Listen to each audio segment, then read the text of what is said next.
নমস্কাৰ মই নৱদৰে আপোনালোক সকলোকে অন্য এটা ক্লাছৰ মাজলৈ স্বাগতম জনাইছো আজিৰ পৰা মই এটা নতুন সিৰিজ ষ্টাৰ্ট কৰিছো এই সিৰিজটোৰ জৰিয়তে মই আপোনালোকক স্পোকেন ইংলিছৰ প্ৰত্যেকটো থিয়ৰি ষ্টেপ বাই ষ্টেপ দি যাবলৈ যত্ন কৰিছো আজি হল ষ্টেপ 1 আপোনালোকে যদি নেক্সট ষ্টেপখিনি ৰেগুলাৰ পাই থাকিব বিচাৰে তেতিয়াহলে প্লিজ চেনেলটো সাবস্ক্ৰাইব কৰি লৈ অল নটিফিকেশন অন কৰি লব আপোনালোকে এই চেনেলটোৰ জৰিয়তে স্পোকেন ইংলিছৰ প্ৰত্যেকটো থিয়ৰি পাব আপোনালোকৰ কাম হল আপোনালোকে সেই থিয়ৰিখিনি প্ৰয়োগ কৰি তাক প্ৰেক্টিকেললৈ ৰূপান্তৰিত কৰিব লাগে আপুনি ভাবিছে কেনে ধৰণে মই ৰূপান্তৰিত কৰিম আপুনি সেই থিয়ৰিখিনি প্ৰেক্টিকেললৈ ৰূপান্তৰিত কৰিবলৈ যাওঁতে আপোনাক কোনো লগৰীয়া বা কোনো সংগীৰ দৰকাৰ নহয় আপুনি অকলে সেইখিনি প্ৰেক্টিছ কৰাৰ কাম আৰম্ভ কৰিব পাৰে আৰু এইখিনিতে আপোনালোকক এটা কথা জনাই লওঁ আপোনালোকৰ মাজৰ কোনোবাই যদি মোৰ হৈতে ইংলিছ গ্ৰামাৰ বা স্পোকেন ইংলিছ শিকিব বিচাৰে তেতিয়াহলে স্ক্ৰিনত ওলাই থকা নাম্বাৰটো বা ডেসক্ৰিপচন বক্সত যিটো নাম্বাৰ আছে সেই নাম্বাৰটোত যোগাযোগ কৰি আপোনালোকে লাইভ ক্লাছৰ বিষয়ে সবিশেষ ল'ব পাৰে সো আহক এতিয়া ভিডিওটো আৰম্ভ কৰোঁ প্ৰথম কথা আমি যেটা স্পোকেন ইংলিছ স্টাৰ্ট কৰিবলৈ যাওঁ বা ইংৰাজীত কথা পাতিবলৈ যাওঁ আমি দুটামান কথা মন কৰিব লাগে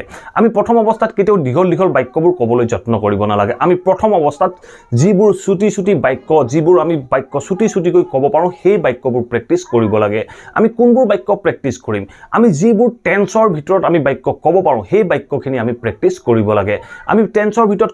কোনবোৰ টেন্স পাওঁ আমি প্ৰেজেন্ট ইনডিফিনিট পাওঁ পাষ্ট ইনডিফিনিট পাওঁ ফিউচাৰ ইনডিফিনিট পাওঁ present continuous past continuous future continuous present perfect past perfect future perfect present perfect continuous past perfect continuous future perfect continuous ইমানখিনি টেন্স যদি আমি একেলগতে সামৰি লবলৈ যাওঁ তেনে ক্ষেত্ৰত আমাৰ বুজি পোৱাত বা বাক্যখিনি ক'বলৈ যাওঁতে আমি যথেষ্ট অসুবিধাৰো সন্মুখীন হওঁ গতিকে আজি আপোনালোকৰ বাবে লৈ আহিছো কেইটামান ইজি ট্ৰিক যিকেইটা ইজি ট্ৰিকৰ সহায়ত আমি সহজে সেন্টেন্সখিনি প্ৰেক্টিছ কৰিব পাৰোঁ আমি কেনে ধৰণে প্ৰেক্টিছ কৰিম আমি এই সেন্টেন্সখিনি প্ৰেক্টিছ কৰিবলৈ যাওঁতে আমি টেন্সৰ ওপৰত বিশেষ জ্ঞান ল'বলগীয়া হয় আপোনালোকে ভাবি নলব যে আমি 12 বিট টেন্স পাওঁ 12 বিট টেন্সৰ বিষয়ে পৃথকে শিকিব লাগিব পৃথকে প্ৰেক্টিছ কৰিব লাগিব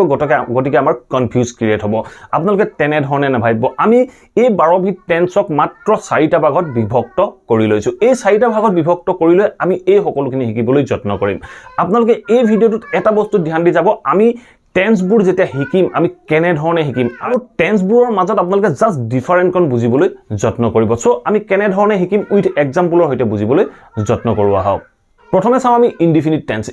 টেন্স আমি তিনটা পাওঁ প্ৰেজেন্ট ইনডিফিনিট পাষ্ট ইনডিফিনিট বা ফিউচাৰ ইনডিফিনিট প্ৰেজেন্ট ইনডিফিনিট মানে যিবোৰ ইউনিভাৰ্সেল ট্ৰুথ বা যিবোৰ হেবিচুৱেল একচন পাষ্ট ইনডিফিনিট মানে যিবোৰ হেবিচুৱেল একচন আমি অতীতত কৰিছিলো ফিউচাৰ ইনডিফিনিট মানে যিবোৰ আমি ভৱিষ্যতে কৰিম গতিকে ইনডিফিনিট টেন্সৰ আমি স্ট্ৰাকচাৰটো জানিব লাগে আমি মিনিংটো বুজি পালো মিনিংটো বুজি পোৱাৰ পিছত আমি স্ট্ৰাকচাৰটো জানিব লাগে স্ট্ৰাকচাৰটো হল subject plus verb plus object subject plus verb plus object হল এইটো হল প্ৰেজেন্ট ইনডিফিনিট টেন্সৰ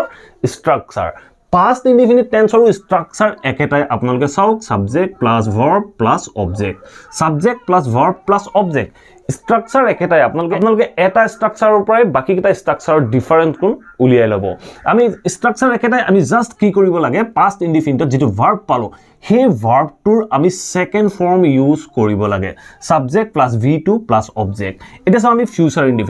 ইনডিফিনিটৰ স্ট্ৰাকচাৰ এইটোৱে জাস্ট আমি ডিফাৰেন্সটো হল সাবজেক্টৰ পিছত আমি উইল ইউজ কৰিব লাগে উইল ইউজ কৰাৰ পিছত ভাৰ্ব প্লাস অবজেক্ট আমি একেটা স্ট্ৰাকচাৰে ইউজ কৰি আমি সকলোবোৰ বাক্য ক'ব পাৰো আমি এটা কেনে ধৰণে প্ৰেক্টিছ কৰিম আমি ধৰক মই যদি প্ৰেজেন্ট ইনডিফিনিট টেন্সত এটা বাক্য কওঁ আই গো টু স্কুল মই স্কুললৈ যাওঁ এটা চাওক এই বাক্যটো যদি আমি পাষ্ট টেন্সত কওঁ পাষ্ট ইনডিফিনিটত কওঁ আমাৰ স্ট্ৰাকচাৰ কি ভাৰ্বটো আমি জাস্ট সেকেন্ড ফৰ্ম কৰিব লাগে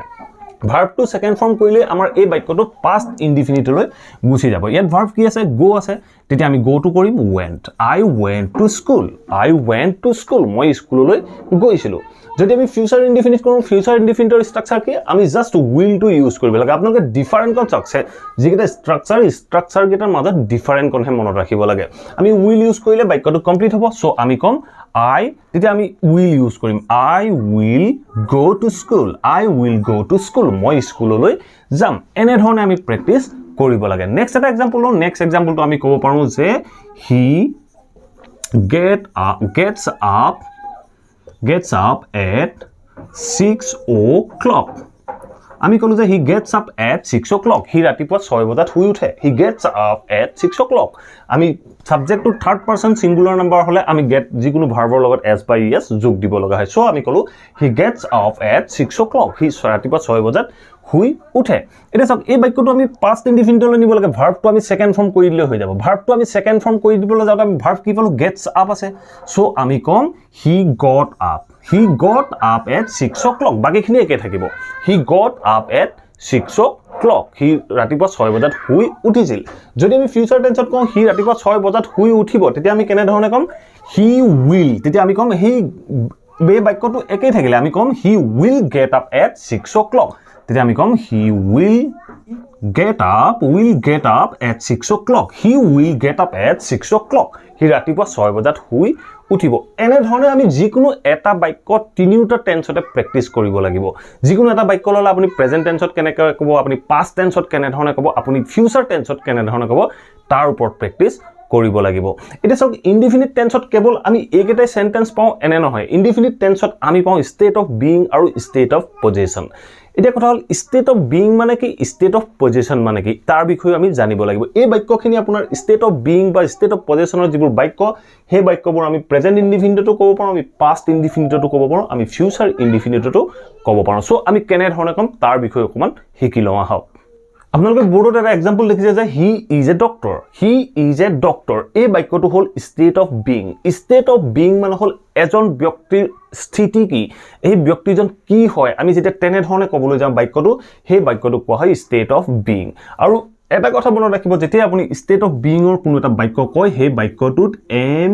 is আৰু are be verb use হয় এই be verb কেটা এজ এ মেইন verb হিচাপে কাম কৰে এই বাক্যবোৰত কোনো মেইন verb নাথাকে আমি বাক্যটো চাওক he is a doctor তেওঁ এজন ডক্টৰ হয় এটো হল state of being মানুহজন কি হয় তাৰ বিষয়ে যেতিয়া আমি কম তেনে ক্ষেত্ৰত আমি state of being বুলি কওঁ যেনে মই এজন ছাত্ৰ I am a student হেটো এটা মোৰ state of being হয় এটা সব এই বাক্যটো যদি আমি past tenseত ক'বলৈ যাওঁ past tenseত আমি কি কম এই is to যেটো is ইউজ কৰিছিলো এই use to আমি was কৰি দিলে হল আমি কলো যে he was a doctor তেওঁ এজন ডক্টৰ আছিল ধৰক এই he টোৱে বৰ্তমান পঢ়ি আছে in future doctor হ'বগৈ